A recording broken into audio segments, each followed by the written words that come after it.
قال اللہ تبارک و تعالیٰ فی القرآن المجید فاعوذ باللہ من الشیطان الرجیم بسم اللہ الرحمن الرحیم قل انما حرم ربی الفواحش ما ظہر منها وما بطن صدق اللہ العلی العظیم وصدق رسولہ النبی الکریم ونحن علی ذلک لمن الشاہدین والشاکرین والحمد للہ رب العالمین۔ آئیے سب سے پہلے نبی رحمت شافع امت صلی اللہ علیہ وسلم کی بارگاہ میں حدیث درود پیش کریے۔ بڑی اللہ صلی اللہ سیدنا مولانا محمد وعلی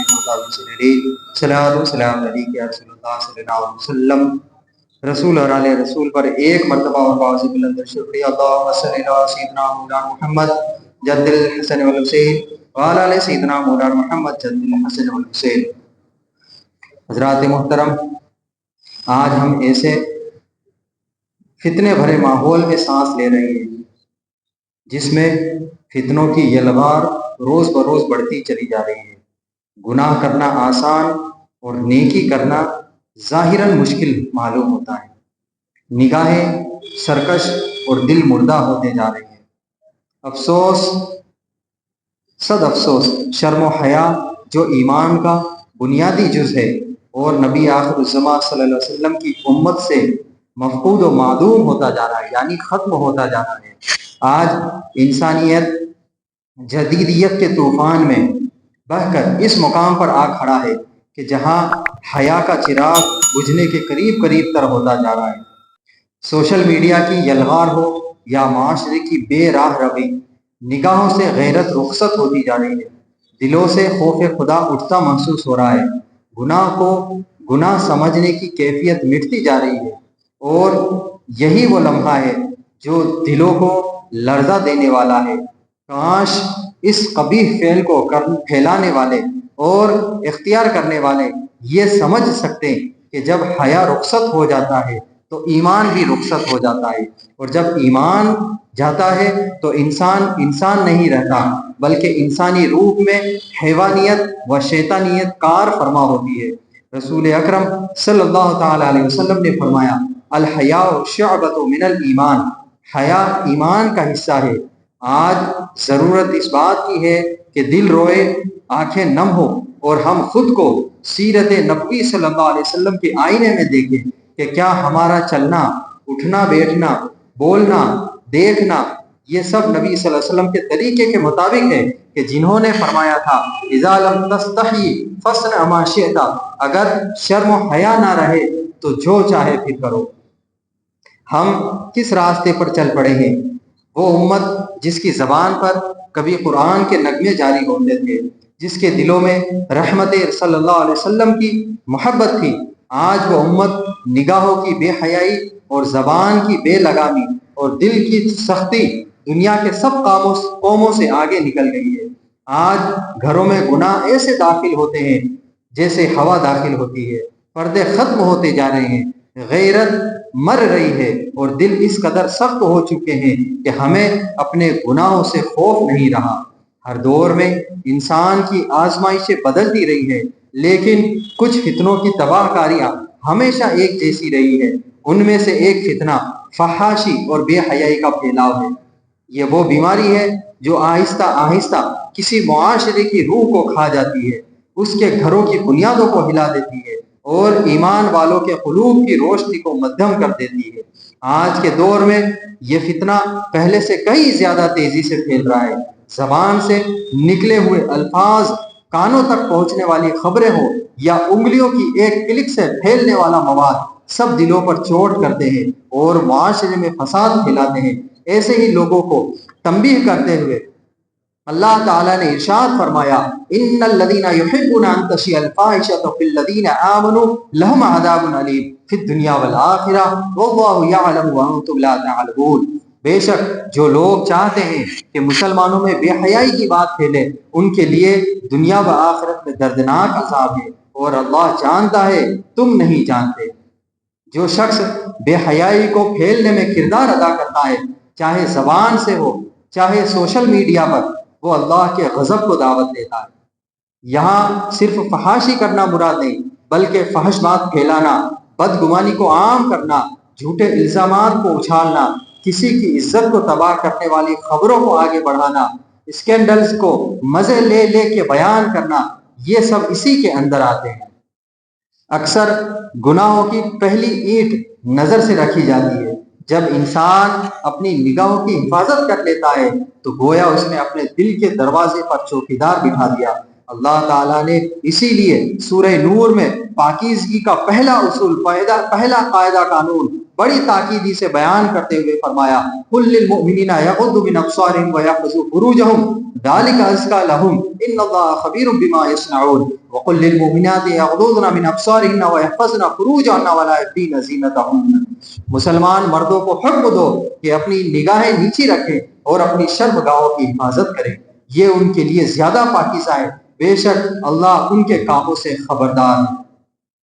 یہ آیت ہمیں یاد دلاتی ہے کہ پاکیزگی کی بنیاد نگاہوں کے ادب سے رکھی جاتی ہے۔ انسان جسے بار بار دیکھتا ہے دل اسی کی طرف جھکتا ہے، اور دل کا جھکنا عمل کی بنیاد بن جاتا ہے۔ اللہ تعالیٰ چاہتا ہے کہ مومن کا دل ہر اس چیز سے پاک رہے جو اس کی ایمان کو کمزور کر سکتی ہے۔ اسلام کی خوبصورتی یہ ہے کہ وہ برائی سے بچنے کی تعلیم صرف مردوں کو نہیں دیتا بلکہ عورتوں کو بھی اسی شان کے ساتھ مخاطب کرتا ہے، کیونکہ پاکیزگی ایک ہی جانب سے ممکن نہیں ہے، یہ دونوں طرف کے کردار سے مکمل ہوتی ہے۔ اسی لیے اللہ تعالیٰ نے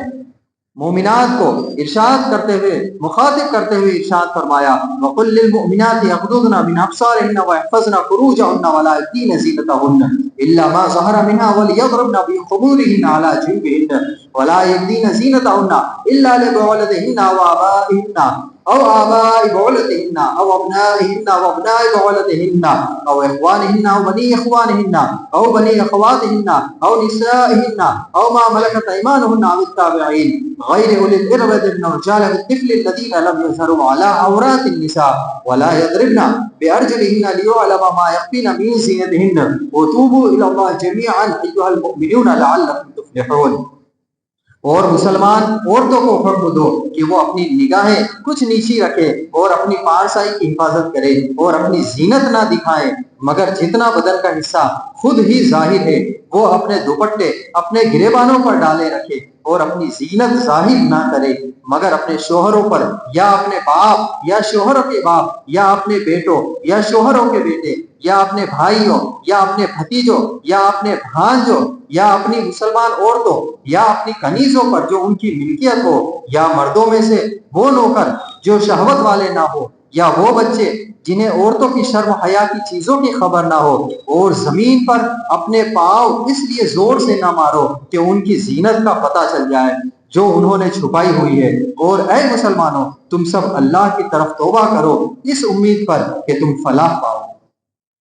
حضرت ابو سعید خدری رضی اللہ تعالیٰ عنہ نے روایت ہے کہ رسول اکرم صلی اللہ علیہ وسلم نے ارشاد فرمایا، ایاکم والجلوس علی الطرقات، یعنی تم راستوں پر بیٹھنے سے بچو۔ تو صحابہ کرام رضی اللہ تعالیٰ عنہ نے عرض کی کہ یا رسول اللہ صلی اللہ علیہ وسلم، راستوں میں بیٹھے بغیر ہمارا گزارا نہیں، ہم وہاں بیٹھ کر باتیں کرتے ہیں۔ ارشاد فرمایا، اگر راستوں میں بیٹھے بغیر تمہیں کوئی چارہ نہیں ہے تو فَعَاعَتُ الطَّرِيقَةِ حَقَّهُ، یعنی راستے کا حق ادا کرو۔ صحابہ کرام رضی اللہ تعالیٰ عنہ نے عرض کی کہ راستے کا حق کیا ہے؟ ارشاد فرمایا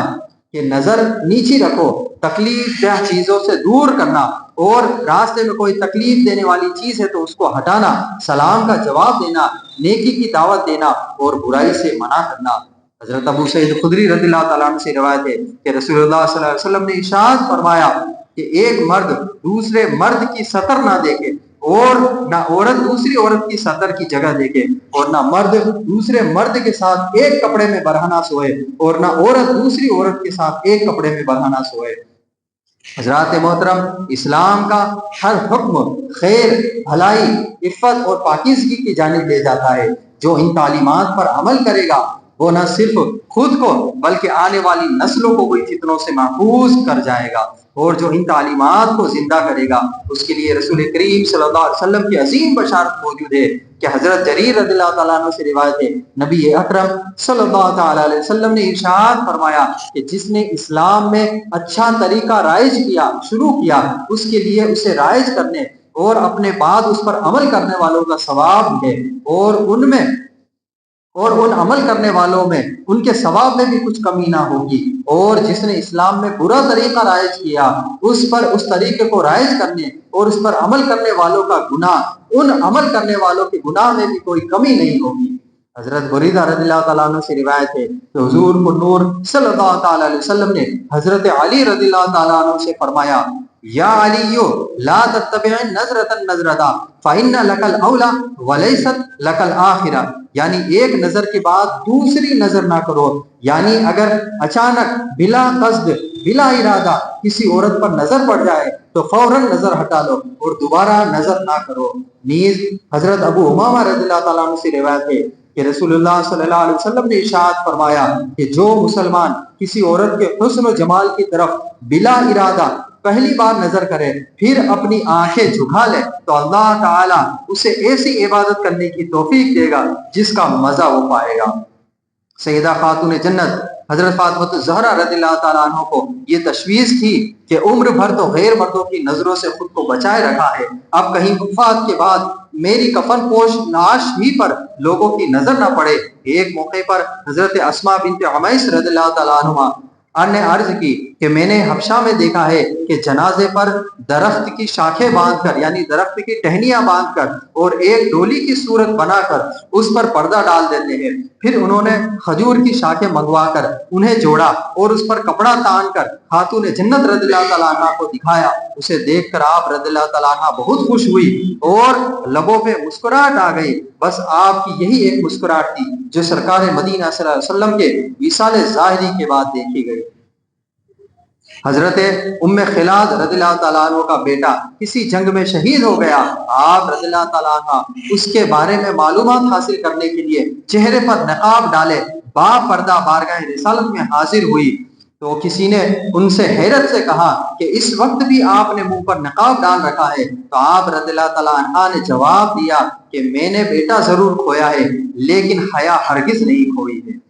ذات محترم حضرت ابو ہریرہ رضی اللہ تعالیٰ عنہ سے روایت ہے کہ ایمان کی 60 سے زیادہ شاخیں ہیں اور حیا بھی ایمان کی ایک شاخ ہے۔ حضرت عبداللہ بن عمر رضی اللہ تعالیٰ عنہ فرماتے ہیں کہ ایک موقع پر محسن انسانیت صلی اللہ تعالیٰ علیہ وسلم ایک انصاری مسلمان کے پاس سے گزرے جو اپنے بھائی کو بہت زیادہ شرم و حیا کے بارے میں نصیحت کر رہا تھا، تو آپ صلی اللہ علیہ وسلم نے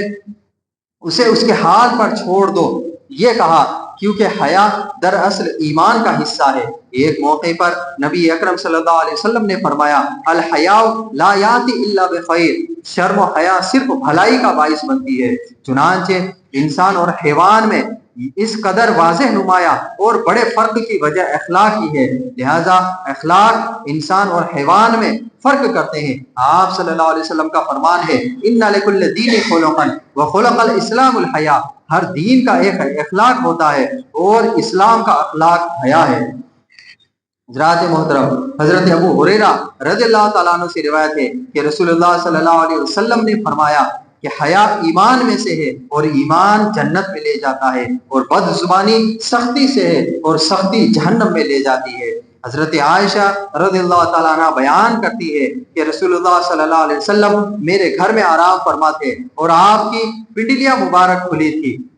حضرت ابو بکر رضی اللہ تعالیٰ عنہ نے گھر میں آنے کی اجازت طلب کی تو آپ نے انہیں اسی حالت میں اجازت دے دی اور وہ اندر آ کر باتیں کرنے لگے۔ پھر حضرت عمر رضی اللہ تعالیٰ عنہ نے اجازت طلب کی تو آپ نے انہیں بھی اسی حالت میں اجازت دے دی اور وہ بھی باتیں کرنے میں مشغول ہو گئے۔ پھر حضرت عثمان رضی اللہ تعالیٰ عنہ نے اجازت طلب کی تو رسول اللہ صلی اللہ علیہ وسلم بیٹھ گئے اور کپڑے اپنے درست کر دیے۔ حضرت عائشہ رضی اللہ تعالیٰ عنہ نے عرض کیا، یا رسول اللہ صلی اللہ علیہ وسلم، حضرت ابو بکر اور حضرت عمر رضی اللہ تعالیٰ عنہما اندر آئے لیکن آپ نے زیادہ توجہ نہ دی۔ پھر حضرت عثمان رضی اللہ تعالیٰ عنہ آئے تو آپ نے بیٹھ کر اپنے کپڑے درست کر لیے۔ آپ نے فرمایا، کیا میں اس شخص سے حیا نہ کروں جس سے فرشتے بھی حیا کرتے ہیں؟ حضرت حسن رضی اللہ تعالیٰ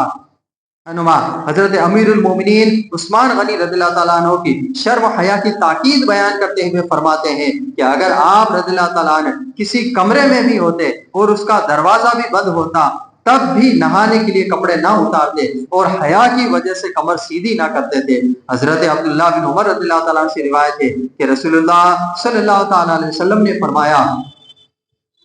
کہ رسول اللہ صلی اللہ علیہ وسلم نے فرمایا کہ الحیاء زینت الایمان، حیا ایمان کی زینت ہے۔ حضرت عبداللہ بن مسعود رضی اللہ تعالیٰ نے بیان فرمایا ہے کہ رسول اللہ صلی اللہ علیہ وسلم نے فرمایا کہ کوئی نہیں جسے اللہ سے بڑھ کر مدح پسند ہو، یعنی تعریف پسند ہو، اسی بنا پر اس نے اپنی مدح فرمائی، اور کوئی نہیں جو اللہ سے بڑھ کر غیرت مند ہو، اسی بنا پر اس نے اپنے تمام فواحش حرام کر دیے، اور کوئی نہیں جسے اللہ سے بڑھ کر بندوں کا اس سے معذرت کرنا، معافی مانگنا پسند ہو، اسی بنا پر اس نے کتاب نازل فرمائی اور پیغمبروں کو بھیجا۔ حضرت ابن حیدر رضی اللہ تعالیٰ سے روایت ہے کہ رسول اللہ صلی اللہ تعالیٰ علیہ وسلم نے فرمایا کہ اپنی شرمگاہ محفوظ رکھو، کسی کے سامنے نہ کھولو سوائے اپنی بیوی اور باندی کے۔ میں نے عرض کی یا رسول اللہ صلی اللہ علیہ وسلم کیا تنہائی میں بھی؟ تو نبی کریم صلی اللہ علیہ وسلم نے جواباً ارشاد فرمایا فَإِنَّ اللَّهَ أَحَقُّ أَن يَسْتَحْيَىٰ مِنْهُ مِنَ النَّاسِ، یعنی اللہ تعالیٰ اس بات کا زیادہ حقدار ہے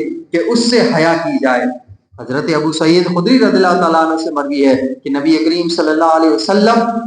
کنواری لڑکی یعنی عذرا کے اس پردے میں سے حیا ہونے والی حیادار لڑکی سے بھی زیادہ حیادار تھے، اور جب آپ کو کوئی چیز ناپسند تھی تو وہ اس کی ملامت یا عدم پسندگی کے آپ کے چہرے سے واضح ہوتی تھی۔ حضرت ام سلمہ بیان کرتی ہے کہ میں نے حضرت میمونہ رضی اللہ تعالیٰ عنہ جو نبی کریم صلی اللہ علیہ وسلم کے پاس بیٹھی تھی کہ ایک نابینا صحابی ابن ام مکتوم حاضر خدمت اقدس ہوئے، اور یہ واقعہ پردے کا حکم نازل ہونے کے بعد کا ہے،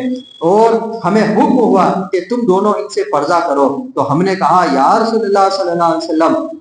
کیا ہم ان سے پردہ کریں؟ یہ تو نابینا ہے۔ تو بس نبی کریم صلی اللہ علیہ وسلم نے فرمایا کیا تم دونوں بھی نابینا ہو؟ کیا تم انہیں نہیں دیکھتی ہے؟ یعنی نبی کریم صلی اللہ علیہ وسلم نے انہیں بھی پردے کا حکم دیا ہے۔ حیا انسان کی سب سے خوبصورت صفت خوبی ہے، اور حیا اور ایمان لازم و ملزوم ہے، جیسے کہ منقول ہے، کہا گیا ہے کہ حیا اور ایمان دونوں اکٹھے ہیں، جب ان میں سے ایک اٹھا لیا جائے تو دوسرا بھی اٹھا لیا جاتا ہے۔ ابن مسعود انصار رضی اللہ تعالیٰ عنہ بیان کرتے ہیں کہ نبی کریم صلی اللہ علیہ وسلم نے فرمایا کہ اگلے پیغمبروں کا کلام جو لوگوں کو ملا اس میں یہ بھی ہے کہ جب شرم ہی نہ رہے تو پھر جو چیز چاہے وہ کرو۔ اسلام کے دشمنوں کی یہی سازش ہے کہ مسلمانوں سے حیا کی چادر کھینچ لی جائے گی۔ جب حیا ہی نہ رہے گی تو ایمان خود ہی رخصت ہو جائے گا، یعنی جس میں جتنا ایمان زیادہ ہوگا اتنی ہی زیادہ شرم و حیا والی ہوگی، جبکہ جس کا ایمان جتنا کمزور ہوگا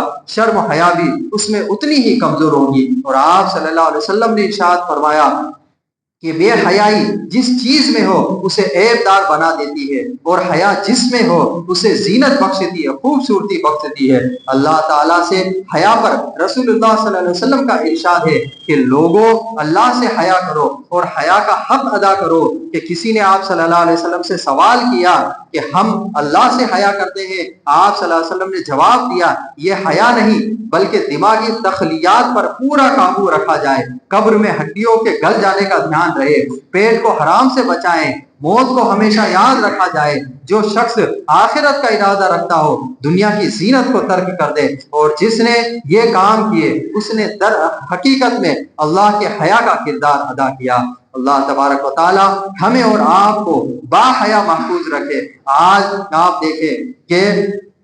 ترقی کے نام پر یا نئے پن کے نام پر جو بے حیائی کا ناچ چل رہا ہے اس سے ہماری بھی قوم بہت زیادہ متاثر ہے۔ آج اگر ہم کسی کو پردے کا حکم دے یا نگاہ نیچی رکھنے کا حکم دے تو وہ جواباً یہ کہتے ہوئے نظر آتے ہیں کہ اللہ نے جتنی چیزیں بنائی سب کو دیکھنے کا حکم ہے۔ نہیں میرے بھائیوں، اگر آپ کسی بات پر عمل نہیں کرتے تو اس کی غلط بیانی بھی نہ کریں، جبکہ قرآن میں یہ ارشاد ہے کہ نگاہ کو نیچی رکھنے کا حکم دیا گیا ہے، ہمیں با حیا رکھنا ہے۔ اگر ہم اپنے آپ کو اور اپنے ایمان کو بچانا چاہتے ہیں تو ہمیں اپنے آپ کو حیادار رکھنا پڑے گا، اور ہم با حیا رہیں گے تبھی ہمارا ایمان بھی محفوظ رکھے گا اور ہماری دنیا و آخرت بھی کامیاب رہے گی۔ اللہ تبارک و تعالی ہمیں اور آپ کو قرآن مقدس کی اس آیت پر عمل کی توفیق رفیق عطا فرمائے اور ہمارے ایمان کو محفوظ رکھے اور ہمیں حیادار بننے کی توفیق رفیق عطا فرمائے۔ استغفر اللہ ربی من کل ذنب اذنبت واتوب الیہ، واخر دعوانا الحمد للہ رب العالمین۔ کھڑے ہو کے سنت